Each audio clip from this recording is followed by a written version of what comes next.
we heard you interviewed on that podcast, and they contacted me through that. So a big thanks for what you're doing. And also thanks for coming on today. Last week we had Brian Miller from Fort Worth, who talked about VL, and kind of purposely got you guys here at the same time, because I don't think it's ever enough for us to learn from folks like you who are not just doing it, but wrapping it with a really robust CQI program. So without any further ado, Casey, thanks for coming back on the program, and take it away. Yeah, thanks for having me, Peter. Super honor. And next time, my only request is that Brian has to follow me, because following Brian is tough. I was lucky enough to see his presentation at an AMSP talking about QI and VL. And honestly, when I saw the topic, I thought, hey, I want to do that. And then I saw his presentation, and I said, nah, he did it pretty well. I think I'm good. But hopefully for the attendees out there, this isn't too redundant. There's a bit of a story here, some lessons learned, and we'll get to the cool pictures. So let's just roll right on in. Let me share my screen, and we'll talk about our experience. Hey, in the meantime, Peter, make sure everybody knows it's 17358 for today. Okay, can you put that in the chat? I did. I put it in the chat. It should be there. And okay, good. If everyone could put their stuff on mute, I see Jeff Panazzo. Do you mind muting yourself? You wouldn't mind? I think your mic is hot. Casey, your slides are up. It looks. Yep. Good. Looks good, guys. All right. Yep. So take it away. So as Peter said, I am the medical director, or one of the medical directors at Montgomery County Hospital District EMS. This data and this experience comes from my other hat. So I'm going to take off my MCHD hat for a second and put on my Harris County ESD11 mobile healthcare hat. We are neighboring services in the north side of Greater Houston.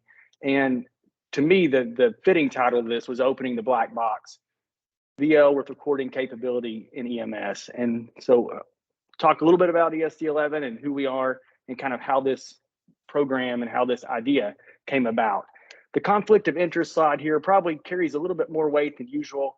I've not been able to watch Brian's presentation for y'all yet. I did listen to his talk, like I said, at NAMSP. And Brian and I are both IU emergency medicine alums, so go Hoosiers. I got to get that in there. But he was very device neutral during his NAMSP talk, and was really talking about VL with recording capabilities from a quality standpoint. I'm going to be a little more specific when I talk about the devices that we use and we've trialed, and some of our good and bad, just out of necessity. I don't have any ownership stake or any conflict of interest with any of these devices. So just get that out of the way quickly. Hey, Casey, it looks like, at least for me, your slides didn't advance. They didn't? They're advancing for me. Shoot. Yeah, that happens sometimes. What you got to do is share your entire screen, and that fixes the problem usually. Way to go, Microsoft Teams. I'm sharing entire screen here. You guys see title page? Yeah, not just do swap. You got to swap it, because we see your speaker notes thing. I mean, all right, hold on. On the top left, did it say swap or something like that? There you go. Now press. Let's see.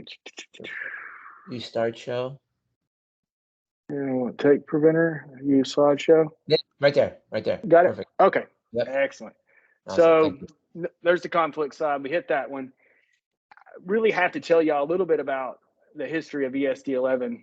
I don't want to bore you too much, but it's plays a role into why this was such a big deal to me.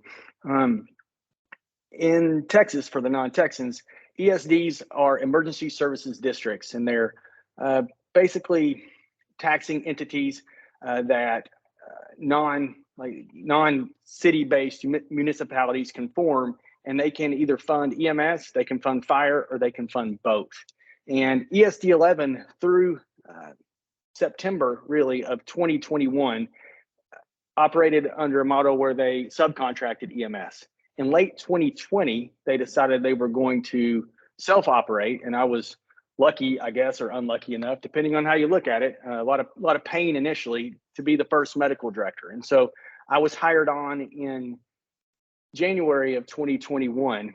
And at that point, from January to September, really, we had zero medics, zero ambulances, zero QI, QA foundations, no training program. We didn't have a training location. Everything was being remodeled.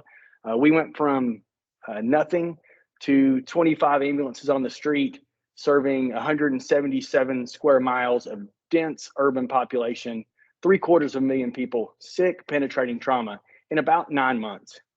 So not only do we have zero of all those things, we had zero institutional knowledge of our medics. And if you think about your services, and I juxtapose with my MCHD experience, we have literally decades of quality experience and education and skill safari and simulation and cadaver labs.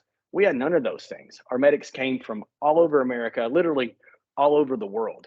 And we onboarded those folks in July of 2021, but they didn't work on an ESD-11 truck with ESD-11 supplies and an ESD-11 jump bag and an ESD-11 airway kit until their very first shift. They came from working other jobs with other services from other places. And we made the decision really early on in the process, and reasonable people could argue whether this was the right decision. It was the decision that we made nonetheless, to be a paralytic assisted intubation service. So rocuronium for paralysis, for delayed sequence intubation with ketamine as our sedative. So there were, literally thousands of decisions that were made during that 9 months. And a lot of those were operational. They were logistical, they were financial. And if you remember back to early in 2021, as we were still waxing and waning with the COVID pandemic, that was the height really of the supply chain crisis. So we were struggling to get just basic stuff. So there weren't very many spots where me as a clinician, EMS Medical Director, clinically oriented, not an operationally, especially myself, not really an operationally knowledgeable person, there weren't a lot of spots for me to dig my heels in and say, this is a deal breaker.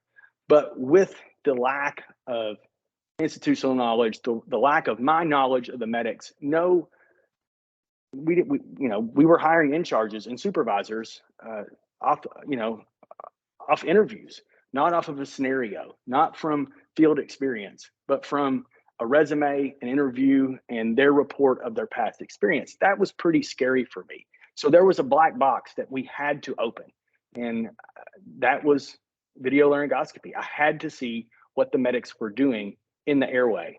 And classically, we have the chart, we have the Zoll monitor data, in-tidal capnography, we have an O2 pleth, and then we sit down in a run review and we talk with the patients after the intubation, good or bad, and they tell us what they saw. But I wanted to open that box further and be able to see exactly what they saw. And that was, probably the hardest I put my foot down during that 9 months. And it led us to the UEScope. And that's the device that we purchased. That's also Dr. Miller's device at MedStar. And there were a couple of reasons why that was our choice. First and foremost, we had some good reviews and positive comments from MedStar and Brian's group. I liked the way it felt in my hand. It was solid. It was a sturdy device. And honestly, the other option at the time, and this is expanding every day. So at the time, we really had not much choice between the UEScope that recorded and the AirTrack device, and really some ergonomical issues with that device that led us to the UEScope. Just a little bit of specs on the device. It's a 45-degree hyperangulated blade. It auto records, which was huge for me. I knew that the medics were going to have 1,000 new hurdles with every call because their bag was new. The way the truck was stocked was new. For a lot of the medics, the streets were new. The receiving hospitals were new. Everything was an added hurdle. So the last thing I wanted to do was take a process that's high risk, low frequency, and add another step in there when they were already brand new to the service. So no one was used to recording their airways. So I didn't want to add some recording step in there where even something as little as pressing a button, that seemed like a big deal to me. So the fact that when you turn the UEScope on, it records was definitely a plus. The swivel head is one that I didn't expect to enjoy, and I really liked the fact that the head swivels 270 degrees or so. So if you're on scene and a supervisor wants to get a look, or medical director wants to get a look, you're not crouching and bunching over someone's shoulder. You can just swivel the head and not move the actual blade. So pretty nice. But it wasn't 100% smooth. And like anything startup, anything new, there were definite road bumps, things that didn't go as we planned. So we did learn some lessons. So if you're out there and you're thinking about moving to video laryngoscopy, you've got a plan to add recording into your service, and you're thinking about one of these devices. These are fairly specific to the UEScope, but probably apply to other, airway changes as well. And the big one with the UEScope to start with is that, anecdotal, I don't have data for this, but definite gut feeling after looking at these for almost 2 years, is for the medics, it was harder for them to learn if their past experience had been primarily with channel blades. And I juxtapose this because at MCHD, we have King Vision and we require the use of the channel blade. So I'm very used to discussing and teaching channel blade mechanics with medics. And the ones that came from channel blade backgrounds really struggled, which is common sense because the mechanics are different. The fine motor skills are quite a bit different when you're relying on the channel to make the turn for you, as opposed to your own wrist and fingers to make the turn through the cords with the UEScope. Much more of a DL type feel as opposed to the channel King Vision that I was used to coming from MCHD. And the folks that came from McGrath services, for example, that had used the McGrath in the past, really seemed to catch on to the UEScope a little bit quicker. None of this is a deal breaker by any means, just something to anticipate if you're considering this. I know Dr. Jarvis is not on today. I spoke with him earlier this morning and have talked with him a lot about this since he arrived at MedStar. It's not ready for prime time yet, but there may be hopefully channel blade options in the future for the UEScope. So that's something worth keeping our eyes and ears open for. I'm a bougie believer. I'm a bougie believer in my own practice. I believe the data is there. And intuitively, it makes sense to use your crash device more often than just in crash situations. So when you have to use it, it's something that you're facile with. So I use bougie with all my intubations in the emergency department. I'm used to requiring the bougie. We required the bougie for the last probably decade in Montgomery County. So my initial take at EST 11 with the UEScope was you have to have a endotracheal tube preloaded with the bougie for intubation. And we'll show some examples in a second, but after watching 6 months of videos that really puzzled me, I learned a lot through this process myself as a clinician, that rigid stylet probably was a reasonable option. So about 6 months through, we said bougie or rigid stylet at your kind of dealer's choice. And this is where the obligatory factoid of my training has to come into play, and our own experiences factor into how we function as medical directors. I finished training in 2007. I trained with DL. There was no VL really at that time. And so I didn't go into academics. I'm a community emergency doc. So I wasn't in a situation where I had to be forced to teach video laryngoscopy. All my VL experiences come from on the job training, airway courses, CME, those sort of things. So teaching hyperangulated video laryngoscopy as opposed to channeled King Vision, for example, definitely was more different than I expected. So the rigid stylet definitely was something that I added reluctantly. I'm not a huge fan of the blunt metal. I guess I've got a deep rooted, maybe unnecessary fear of perforation. So thankfully we found what I hope to be an in-between, the bougie and the rigid stylet. And what happens with the classic blue bougie that we all know and love and use is that it does not hold the hyperangulated shape long enough to make the turn with the hyperangulated blade. On the screen is an intersurgical device that we're ordering and hopefully rolling out by the end of the summer. that will solve a couple of problems for us. If you look at how it's packaged there on the left, it's folded as opposed to the long, straight packaging that the blue bougie comes in. We use a bend system at ESD11, and we've had not more than a few complaints about the bougie being scrunched, making it difficult to utilize because of packaging. So hopefully the folded nature of this will help us package it a little bit easier.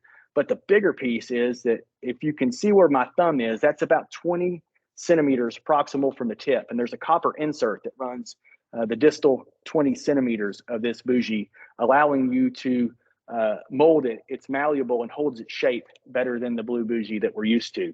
So in my mind, this takes out the steel metal nature of the rigid stylet, but also solves the problem of the blue bougie losing its hyperangulated shape. So we'll see. It probably will take some learning, just like anything else, but hopefully have something to report back to y'all with our experience there. Lastly, and most importantly, and I know Brian talked about this, and that is really breaking the medics of the idea that 100% glottic opening view is ideal. And really, I had to break myself of this. I spent 15 years with a Mac 4 trying to get 100% pogo. And that's great. And we saw some beautiful videos of cords from top to bottom and watched bougies and tubes just bang and crash and bump into the retinoids, posteriorly into the esophagus over and over again. You know, solid medics, smooth operators, not be able to make the turn. And part of the key to that is the bougie couldn't hold its curvature that should match the blade. The hyperangulated blade should have a hyperangulated bougie curvature to match. But the other piece is that the hyperangulated VL is not meant to be in the vallecula. And I tried to find the vallecula for my entire career. And it took learning on my part to realize, and talking with Brian and talking with folks who had used these devices to really teach, which is what I look for my entire life, is not where you want to be. You can get there, but then you have to back out to be where the star is, which to me is less than ideal. But when you're making the hyperangulated turn, that's your best shot for passing the bougie, passing the tube through the cords. A couple other frequently asked questions that I get over and over again from folks, and this one is probably number one for medical directors, is do the airway files go in the chart? And as of now, the answer is no. I'm not necessarily opposed to that. It was more of a logistics problem for us. The UEScope and our tablets did not communicate, so we kept it to a QI/QA piece and did not put it in the medical record. I'd be interested to hear y'all's thoughts offline, or maybe if we have time when we finish, about whether or not that's a deal breaker or not. We just really couldn't get the file to cross over, so we kept it in QI/QA. So the answer for now, those video files are not in our charts at ESD11. Who wrangles the files? Who's the cowboy or cowgirl out there with the rope lassoing these things? And I would bet that Brian talked a little bit about how they do it at MedStar. I know they have a couple computers at their two main deployment centers, and when the medics come off shift, they download the files themselves. Again, on the theme of not adding hurdles for my medics, I didn't want them to have to do one extra step, even downloading the file. So we sacrificed time to viewing for what we think was better compliance. So our logistics teams and our quality team partners to lasso those video files. They're time stamped and date stamped, which has led to a little bit of confusion at times trying to figure out where the video goes with what chart. But we intubate with the UEScope somewhere in the neighborhood of 5 to 10 times per month. So usually when those UEScopes come off the truck dirty and they're dropped in the bucket in the logistics deployment center, we can go out and capture those files.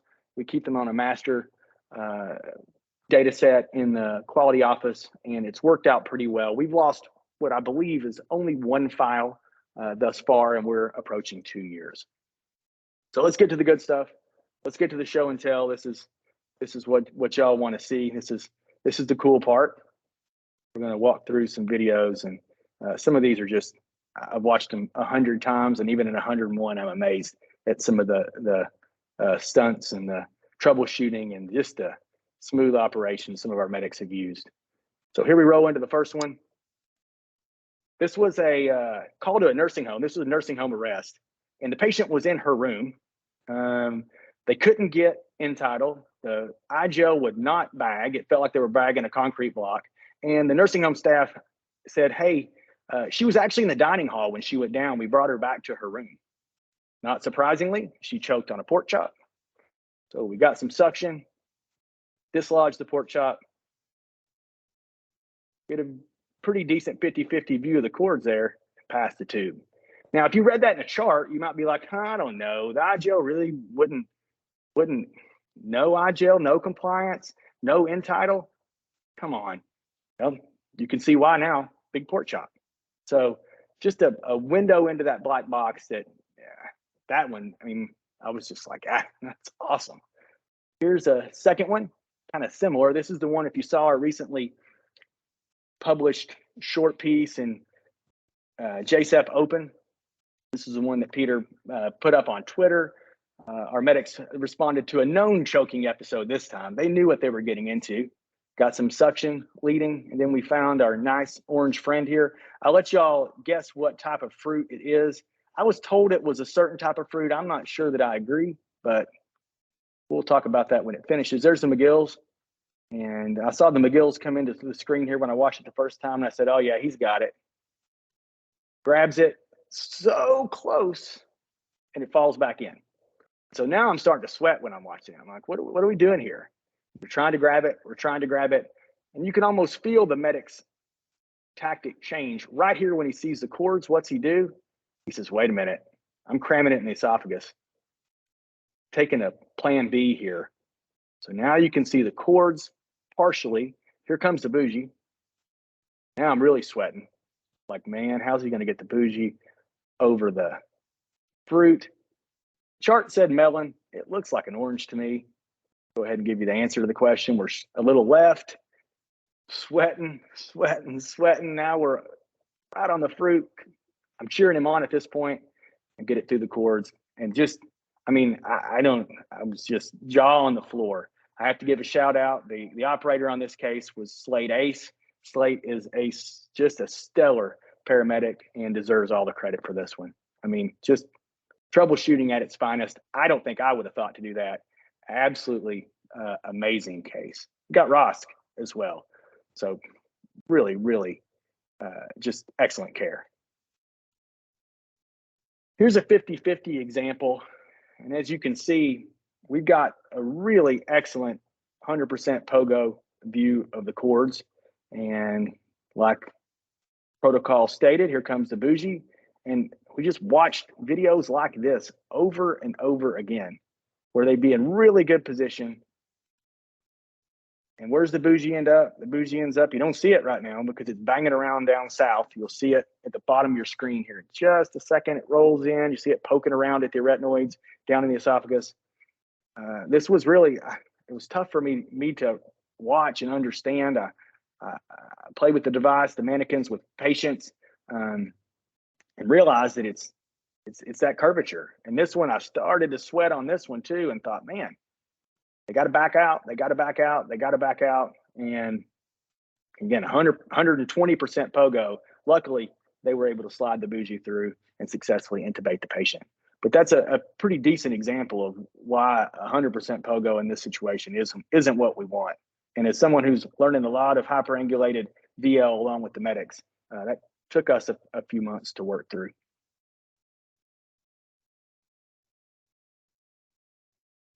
You know, let's see here. This is a good one. I'll skip to slide ahead. Let's see here.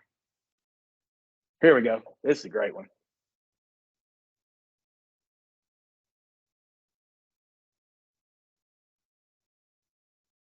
As you can see, we got a good view, and we got this same problem again. Bougie and arytenoids, bougie and arytenoids. Thinking, man, I want that to go through. And watch what happens right here. You'll see the screen change. The glottis dropped. And that one I love. I'm going to play this back one more time so y'all can see it. in case you didn't catch it the first time, this was a really excellent learning case. And we've used this one educationally a lot, and we'll continue to use it. Bam. External laryngeal manipulation at its finest. That was just a stellar move by the medic.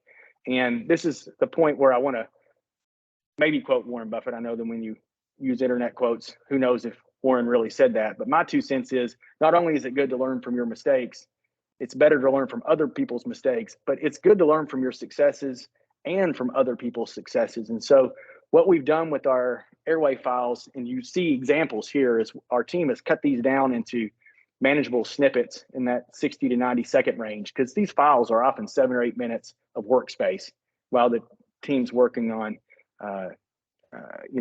prepping and pre-oxygenating and managing blood pressure and the like.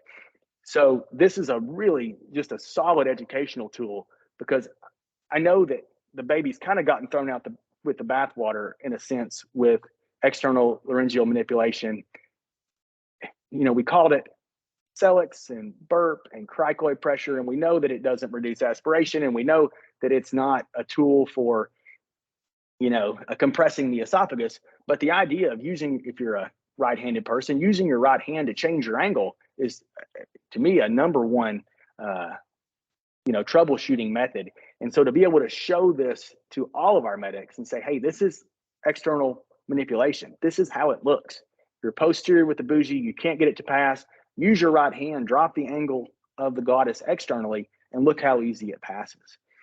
Just from a data standpoint, how are we doing?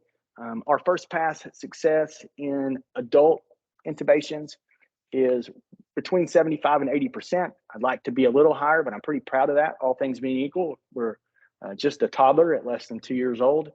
Our service is 100% delayed sequence intubation, resuscitation before intubation, foundation based. We require an oxygen saturation of 94% for 3 minutes and a blood pressure of 90 or higher systolic before we push paralytics. If we don't reach those hard stops, we don't perform paralytic assisted intubation. We opt for an iGel. So that's where we're coming from a overall intubation paradigm standpoint. And for the last 6 months, we've met those hard stops for every intubation that we've attempted. So our blood pressure and our oxygenation drop about 10% of the time. We have a definitive airway, sans hypoxia, and hypotension rate of about 90%. So we feel like we're in a pretty good spot. I think the malleable bougie will help. Experience will obviously help. We need to move into a better simulation and cadaver training situation, and that's going to come with more space. Here's the best one for last. This one's awesome, because this one scared the bejesus out of me. You see pus, plaque, white, nasty. Now, I was always taught, and I know y'all were, to look for bubbles. I think that big swollen thing is the epiglottis. I'm fairly confident it is. There's some bubbles. I might have tried to pass the bougie through those bubbles had it been me operating. The medic, and when we reviewed the call the next day, said, I couldn't see a thing. I'm not sure it was the epiglottis. So as you see, there's no bougie, there's no tube. What do y'all think happened next? The medic made the astute decision to skip plan B, which for us is an iGel, and move straight to a surgical airway.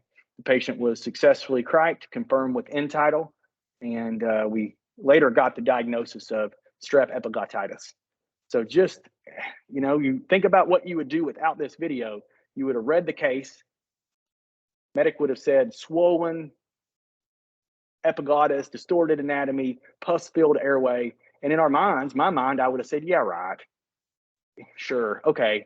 I could have intubated it, or maybe, I don't know. That sounds debatable. And then you watch the video and you see that nasty epiglottis, and it's pretty obvious moving to a surgical airway there. Whether or not we would have tried to squeeze a bougie through there, that was not a bad decision by that medic, and really gave us, again, an insight into that black box. Where are we going to go in the future?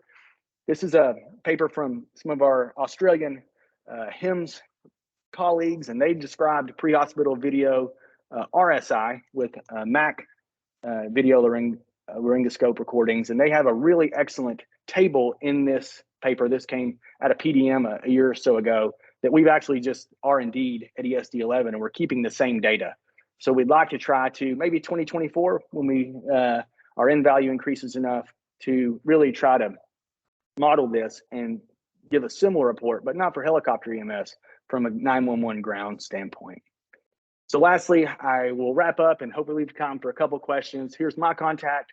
My Chief of Quality's contact, Javier De La Rosa, would not have been possible without him and his support. The administration at ESD11, our CEO, Jamie Chebra, my clinical practice manager and professional development manager, Jordan Anderson, Dustin Yates, those two guys have done heavy lifting, organizing this stuff, helping me put the slideshow together. So huge shout out to the folks at ESD11. Last but not least, the medics, AEMTs, EMTs out there doing the work every day. Wouldn't be possible without them. So hopefully this was useful for y'all. Thank you for the time. Thank you for the invite. And if there's any time for questions, I'd be happy to take them.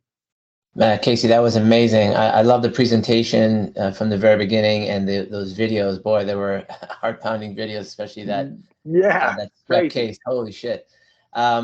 David asked a question: does this VideoScope transfer via cloud, Bluetooth, or just a USB? They transfer USB. I don't know I think they'll probably go Bluetooth too.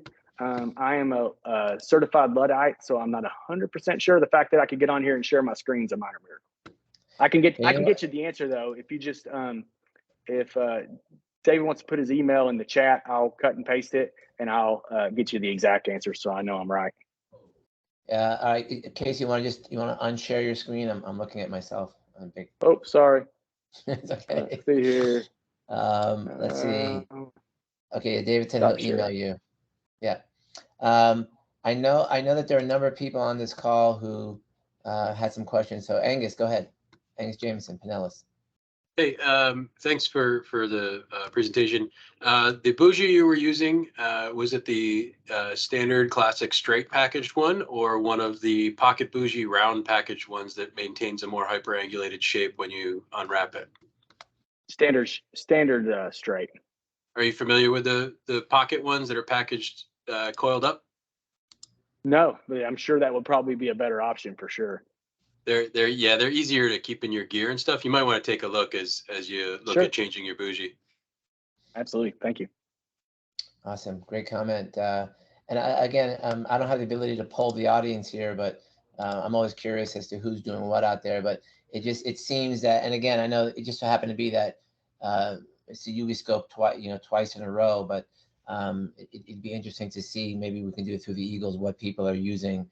But the fact that you can see the video, you can review the call with your folks, that's priceless. So yeah, we've had some other ones that ended up with a chart that described a relatively non-eventful airway, and then you watch and we definitely had a couple of those that were a little longer. We were in the airway for way too long, and it really made an excellent tool for when you have the run review and you're looking at the chart, and the chart says, hey, this was no big deal, and we're in the airway for 4 minutes, and you can let the medic watch that, not hammer them, but just be watching your clock, because we all get tunnel vision, and the chart may not even been nefarious or deceitful. It was just, it didn't seem bad to them. Super solid learning tool. Beyond just QI/QA, the educational component of it, I think, is invaluable. Right. Yeah, I think this ought to be the standard. What you're doing, what Brian's doing. I think we're all moving in that direction. So, well, once again, Casey, thanks so much for coming on again. I appreciate you doing that for us. And tell Rob we said hello. Will do. Thanks, Peter. Thank you all. Y'all have a good afternoon. You got it. Thank you. And now we're going to head over to Dr. Pepe's show. And Angus, can you take us over?